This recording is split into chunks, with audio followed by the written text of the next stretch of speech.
বিসমিল্লাহির রহমানির রহিম। প্রিয় ভাই বন্ধুগণ, আজকের আলোচনা হবে মানব বংশ কিভাবে বিস্তার শুরু হয়েছিল এবং হাবিল ও কাবিলের সংঘাত। আদম আলাইহিস সালাম সম্পর্কিত সমস্ত ভিডিও একটি আরেকটির সাথে সম্পর্কিত করেই ভিডিও বানাচ্ছি আমরা। কাজেই পূর্ববর্তী ভিডিও না দেখে থাকলে দেখে আসার অনুরোধ রইল। চলুন কথা না বাড়িয়ে মূল আলোচনায় চলে যাই। হযরত আদম আলাইহিস সালাম ও বিবি হাওয়া আলাইহিস সালাম যেহেতু আদি মানব ও আদি মানবী, সুতরাং তাদের দ্বারাই যে মানব জাতির বিস্তার ঘটেছে তা আর বলার অপেক্ষা রাখে না। হযরত আদম আলাইহিস সালাম এর ঐরসে ও বিবি হাওয়া আলাইহিস সালামের গর্ভে সর্বমোট 239 জন সন্তান জন্ম লাভ করেছিলেন। মানব বংশের বিস্তার করে আল্লাহ তাআলা হযরত আদম আলাইহিস সালাম ও বিবি হাওয়া আলাইহিস সালামের সন্তান জন্মের বেলায় বিশেষ নিয়ম করেছিলেন, অর্থাৎ একমাত্র হযরত শীশ আলাইহিস সালাম ছাড়া তাদের সব সন্তান একসাথে জোড়ায় জোড়ায় ভূমিষ্ঠ হয়েছিল। একই সঙ্গে একটি ছেলে ও একটি কন্যা সন্তান জন্ম হতো। এক জোড়ার পুত্রের সাথে অন্য জোড়ার কন্যার বিবাহ হতো। সে সময় এভাবে সহোদর ভাই বোনের সাথে প্রয়োজনের তাগিদে বিবাহ জায়েজ ছিল, কেননা তখন সহোদর ভাই বোন ব্যতীত পাত্র ও পাত্রীর কোনো অস্তিত্ব ছিল না। তখনও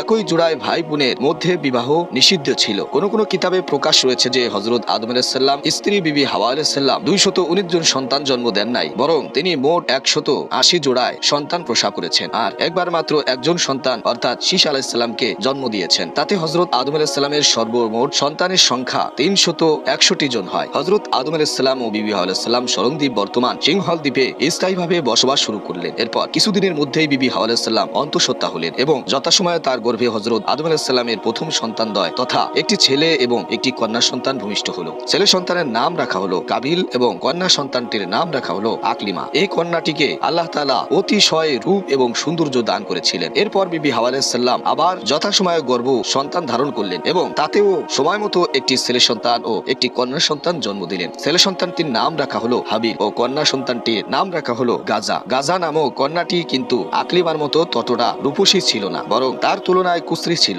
সন্তান চারটি ক্রমে ক্রমে বয়স প্রাপ্ত হলো এবং যথাসময়ে তারা বিবাহযোগ্য হলো। আল্লাহ রাব্বুল আলামিন এর মূল লক্ষ্য ছিল মানব সন্তান বিস্তার করা। সুতরাং তিনি জিবরাইলকে এ কথা বলে হযরত আদম আলাইহিস সালামের নিকট পাঠালেন যে তুমি গিয়ে তাকে বলবে আপনার পুত্র সন্তানগণের এখন বিবাহের বয়স হয়েছে, অতএব এক জোড়া ছেলে এবং অন্য জোড়ার কন্যার মধ্যে বিবাহ ঘটিয়ে দেয়া হোক, কিন্তু সাবধান একই জোড়ার পুত্র কন্যার মধ্যে যেন বিবাহ না হয়। আল্লাহ পাকের তরফ হতে এরূপ নির্দেশ পেয়ে হযরত আদম আলাইহিস সালাম পুত্র কাবিল ও হাবিলকে ডেকে বললেন আল্লাহ তাআলার তরফ হতে নির্দেশ এসেছে তোমাদের এখন বিবাহ করিয়ে দেব। তোমাদের যার যার জোড়ার বোনকে অন্য জোড়ার ভাইয়ের সাথে বিবাহ দিতে হবে। এ আল্লাহ তাআলারই নির্দেশ।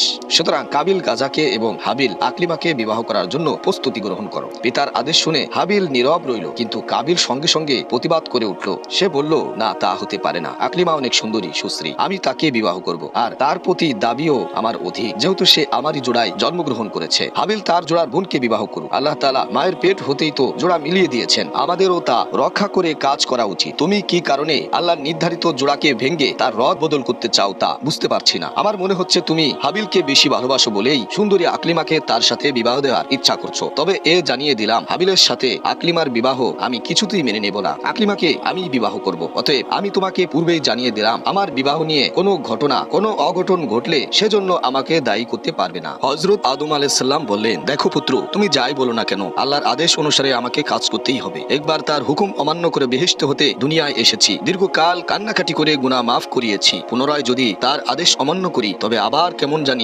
কেমন বিপদ আসবে বলতে পারছি না। তাকে মুখ দেখাবার মতো কোনো উপায় থাকবে না। এসব কথা চিন্তা করে তুমি আমার ব্যবস্থায় রাজি হয়ে থাকো, কোন রকম অবাধ্য হইও না। কিন্তু হযরত আদম আলাইহিস সালামের কোনো কথাই কাবিল তার জেদ পরিত্যাগ করল না। হযরত আদম আলাইহিস সালাম সেদিকে ভ্রুক্ষেপ না করে আল্লাহর নির্দেশ মোতাবেক হাবিলের সাথে আকলিমার বিবাহ করিয়ে দিলেন। বিবাহ হয়ে যাওয়ার পরে কাবিল হাবিলের বেশি শত্রু হয়ে দাঁড়ালো। সে একদিন হাবিলকে বলল, তুমি যদি নিজের ভালোই চাও তবে আকলিমাকে পরিত্যাগ করো, আমি তাকে বিবাহ করব। হাবিল জবাব দিল, আমি কি কারণে আকলিমাকে ত্যাগ করব? পিতা আল্লাহর আদেশ মতো যা করে দিয়েছেন তাতে রাজি না থেকে অন্য কিছু করলে আল্লাহর দরবারে মহা গুনাহগার হব। হাবিলের কথা শুনো কাবিল রাগ হয়ে তার সাথে খুবই খারাপ ব্যবহার করলো এবং তাকে বিশেষভাবে ভয় প্রদর্শন করলো। এই ঘটনা হযরত আদম আলাইহিস সালামের কর্ণচর হলে তিনি খুবই চিন্তিত হয়ে পড়লেন এবং কাবিলকে অসৎ আচরণ হতে ফিরিয়ে রাখার জন্য একদিন দুই পুত্রকে ডেকে বললেন, দেখো পুত্রদ্বয়, আমি আল্লাহর তরফ হতে যে রূপ আদেশ লাভ করেছি সে অনুসারে তোমাদের বিবাহ করিয়ে দিয়েছি। তবে তোমরা যদি তাতে সম্মত হও এবং আল্লাহ তাআলাও যদি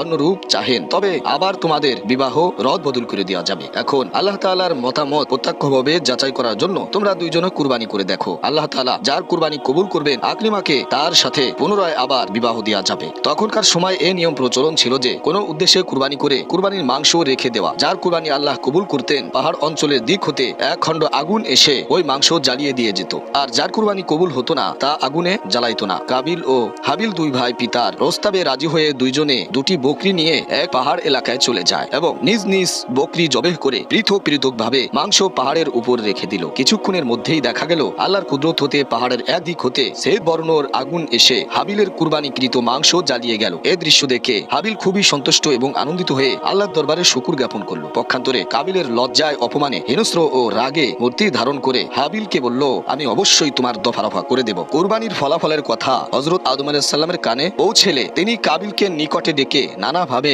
সান্ত্বনা দিয়ে বললেন, দেখলে আল্লাহ তাআলার মর্জি কি ছিল, তুমি আমার কথা শোনো। আল্লাহর মর্জি ও নির্দেশে রাজি হয়ে হাবিলের সাথে সদ্ভাব রেখে চলো, তাতে আল্লাহ তাআলা খুশি হবেন এবং তোমার ভবিষ্যৎ মঙ্গল হবে। কাবিল পিতার এসব কথার দিকে কর্ণপাতই করল না। সে নিজের অপমানের জ্বালায় আরো বেশি শত্রুতামি করা শুরু করলো। সে এবার প্রতিজ্ঞা করলো যেভাবেই হোক হাবিলকে সে হত্যা করে ফেলবে। হত্যা করার সুযোগও সে খুঁজতে লাগলো, কিন্তু পিতা আদম আলাইহিস সালামের অত্যাধিক সতর্কতার কারণে সহসা নিজ উদ্দেশ্য সাধন করতে সক্ষম হলো না। অবশ্য সে সুযোগ মিললেই তার সদ্য ব্যবহার করবে এই মনোভাব পোষণ করে দিন কাটাতে লাগলো। কিছুদিন পর হযরত আদম আলাইহিস সালাম হজ আদায় করতে মক্কা শরীফ গমন করলেন। কাবিল এতদিন পিতা কর্তৃত শাস্তি পাওয়ার ভয়ে ও তার বিশেষ সতর্কতার ফলে এতদিন যে কাজ সমাধান করতে পারেনি, পিতার অনুপস্থিতিতে এবার তা সমাধান করা সম্ভব মনে করে সে এ ব্যাপারে উৎসাহিত হয়ে উঠল এবং বিশেষ সুযোগের সন্ধানে রইল। শীঘ্রই সুযোগ মিলে গেল। একদিন হাবিল তার বকরি ও মেষপাল চড়াতে প্রান্তরে চলে গেল। কাবিল সব সময় তার যাতায়াত স্থল ও গতিধারার লক্ষ্য রাখত। সেদিন কাবিল মেষ চড়াতে যাবার বেশ কিছু সময় পরে কাবিল চারণ ভূমিতে গিয়ে দেখলো হাবিলের বকরি ও মেষগুলো মাঠে চড়াচ্ছে, আর সে মাঠের এক প্রান্তরে গাছের ছায়ায় ঘুমাচ্ছে। কাবিল ভাবলো হাবিলকে হত্যা করার উপযুক্ত সময় এখনই, কিন্তু মুশকিল একটি ব্যাপারে, ইতিপূর্বে পৃথিবীতে কেউ কাউকে হত্যা করেন। আদম আলাইহিস সালাম সন্তান কয়টি ব্যতীত পৃথিবীতে আর কোনো মানুষই ছিল না, তাই হত্যাই বা কে কাকে করবে। কাবিল হাবিলকে হত্যা করতে চাইতো ঠিকই, কিন্তু হত্যা যে কিভাবে করতে হয় তা জানা ছিল না। সুতরাং সে ভারী সমস্যায় পড়লো যে কিভাবে সে হাবিলকে হত্যা করবে। তবে সমস্যার সমাধানকারী প্রবল ক্ষমতার অধিকারী কাবিলের পিতার ও পিতার সকল বংশধরদের চিরশত্রু ইবলিস যখন আছে, তখন আর ভাবনা কিসের। ইবলিসের কাছে কাবিলের ইচ্ছা ও সমস্যার কথা অজানা ছিল না, তাই সে দ্রুত ঘটনাস্থলে চলে আসলো। মুহূর্তে সে নিজে একটি মানুষের রূপ ধারণ করে কাবিলের সামনে দিয়ে ধীরে ধীরে হাঁটতে লাগলো এবং কাবিলের দৃষ্টির অগোচরে একটি কৃত্রিম সাপ বানিয়ে পথের উপরে ছেড়ে দিল। সাপটি ধীরে ধীরে মানবরূপী ইবলিসের দিকে যেতে লাগলো। অমনি সে জমিন হতে বড় এক খণ্ড পাথর উঠিয়ে সাপের মাথা লক্ষ্য করে সজোরে নিক্ষেপ করলো। অমনি জ্যান্ত সাপটি এক আঘাতেই মারা গেল। ঘটনাটি কাবিলের চোখের সামনেই ঘটলো। কাবিলের সমস্যা দূরীভূত হয়ে গেল। হত্যা করার উপায় সে শিখে ফেললো। সুতরাং আর দেরি না করে সে নিজেও এক খণ্ড অপেক্ষাকৃত বড় পাথর হাতে নিয়ে ঘুমন্ত হাবিলের মাথায় লক্ষ্য করে প্রচন্ড বেগে নিক্ষেপ করলো। সঙ্গে সঙ্গে হাবিলের মৃত্যু হয়ে গেল। মৃত্যু তো হলো, কিন্তু এখন এক নতুন সমস্যা দেখা দিল যে হাবিলের মৃতদেহ কিভাবে গোপন করবে, সে নিজে নির্দোষ থাকবে তার মনে এ চিন্তা দেখা দিল। যদি হাবিলের লাশ এখানে এভাবে পড়ে থাকে তবে নিশ্চয় তার মৃত্যুর কথা পিতার কাছে আসবে এবং আমি যে তার মৃত্যু ঘটিয়েছি তিনি তা অবশ্যই বুঝতে পারবেন। সুতরাং হাবিলের মৃত্যুর খবর সহজে যাতে পিতার নিকট না পৌঁছে এবং লাশেরও সন্ধান না পাওয়া যায়, সেজন্য কাবিল হাবিলের মৃত লাশটি কাঁধে নিয়ে এদিক ওদিকে ঘুরতে লাগলো এবং ভাবতে লাগলো যে এই লাশ কোথায় গোপন করব। কাবিল হাবিলের মৃত্যু লাশ কাঁধে নিয়ে ধীরে ধীরে অগ্রসর হচ্ছিল। হঠাৎ দুটি কাকের দিকে তার নজর পড়লো। কাকদ্বয় দারুণ কলহে লিপ্ত হয়েছিল। তাদের একে অপরকে ঠোঁট দ্বারা ভীষণ ভাবে আক্রমণ করেছিল। হঠাৎ সবল কাকটির প্রবল আক্রমণে দুর্বল কাকটি মারা গেল। এরপর দেখা গেল জীবিত কাকটি তার ঠোঁট দ্বারা জমিন খুঁড়ে একটি গর্ত বানিয়ে তার মধ্যে মৃত কাকটিকে রেখে মাটি দ্বারা তাকে ঢেকে কাকটি উড়ে চলে গেল। এই দৃশ্য দেখে কাবিল নিজেকে মনে মনে এই বলে ধিক্কার দিল যে একটি ক্ষুদ্র কাকের যে বুদ্ধি রয়েছে আমার মাথায় তো সে বুদ্ধিটুকু নেই। যাই হোক না কেন সে কাকের নিকটে শিক্ষা লাভ করে জমিনের বুকে একটি কবর খনন করে ভাই হাবিলের লাশ দাফন করে নিশ্চিন্ত মনে এবার ঘর অভিমুখে রওনা হলো। সঙ্গে সঙ্গে আল্লাহ তাআলা জমিনকে নির্দেশ দিলেন, হে জমিন, তুমি কাবিলের দেহ জানু পর্যন্ত গ্রাস করে ফেলো, তাকে আর নড়াচড়া করতে দিও না। সে ভাই হত্যার পাপে পাপী। জমিন সাথে সাথে আল্লাহর আদেশ পালন করলো। হতভাগ্য কাবিলের আর তার পা নাড়াতে পারলো না, জমিন হতে টেনে উঠাতে পারছিল না। সে এ যে তার পাপের শাস্তি তা বুঝতে পেরে আল্লাহর দরবারে কাকুতি মিনতি করে বলতে লাগলো, হে মাবুদ, ইবলিস গুনাহ করে তোমার দরবার হতে বিতাড়িত হয়েছে, কিন্তু এভাবে জমিন তার পা আটকে রাখেনি। আমার অপরাধ কি ইবলিসের অপেক্ষা অনেক বড়? জমিন আমার পা দুটি গ্রাস করে ফেলেছে। আল্লাহর পক্ষ হতে আওয়াজ আসলো, ওহে দুরাচার, সে যত বড়ই গুনাহ করুক না কেন সে নিজের হাতে নিজের ভাইকে হত্যা করেন। কাবিল আবার বলল, হে মাবুদ, আমার পিতাও তো বেহেশতের মধ্যে থাকাকালে তোমার হুকুম অমান্য করে বড় গুনাহ করেছিল, তাকে তুমি শাস্তি দিয়েছো, কিন্তু তাকেও তো এভাবে জমিন নিজের মধ্যে দাবাইয়া লয় নাই। আল্লাহর তরফ হতে আবার জবাব আসলো, হে নিষ্ঠুর, তোমার পিতা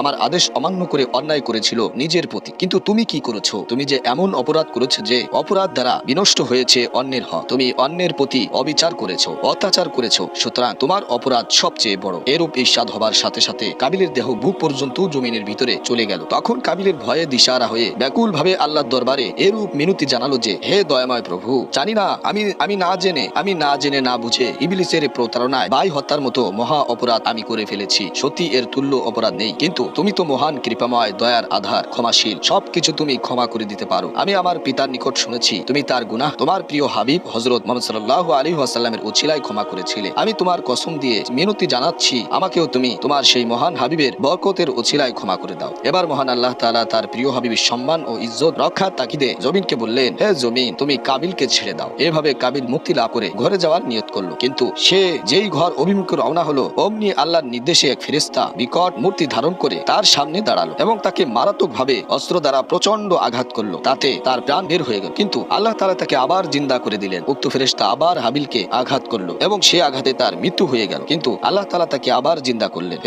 ফেরেশতার আঘাতে আবার তার মৃত্যু হলো। এভাবে বারবার শাস্তি দিয়ে তাকে শেষ পর্যন্ত মারা হলো। প্রিয় ভাই ও বন্ধুগণ, আজকের আলোচনা এই পর্যন্তই রইল। সামনে আমরা আলোচনা করব আদম আলাইহিস সালাম ও হাওয়া আলাইহিস সালাম তার ছেলের মৃত্যুতে কিভাবে শোক পালন করেছিল। এ সম্পর্কে আপনাদের সামনে আলোচনা করব ইনশাআল্লাহ, এবং স্বর্ণ ও রূপার উৎপত্তি কিভাবে হয়েছিল এ বিষয়েও আলোচনার মধ্যে অন্তর্ভুক্ত থাকবে ইনশাআল্লাহ।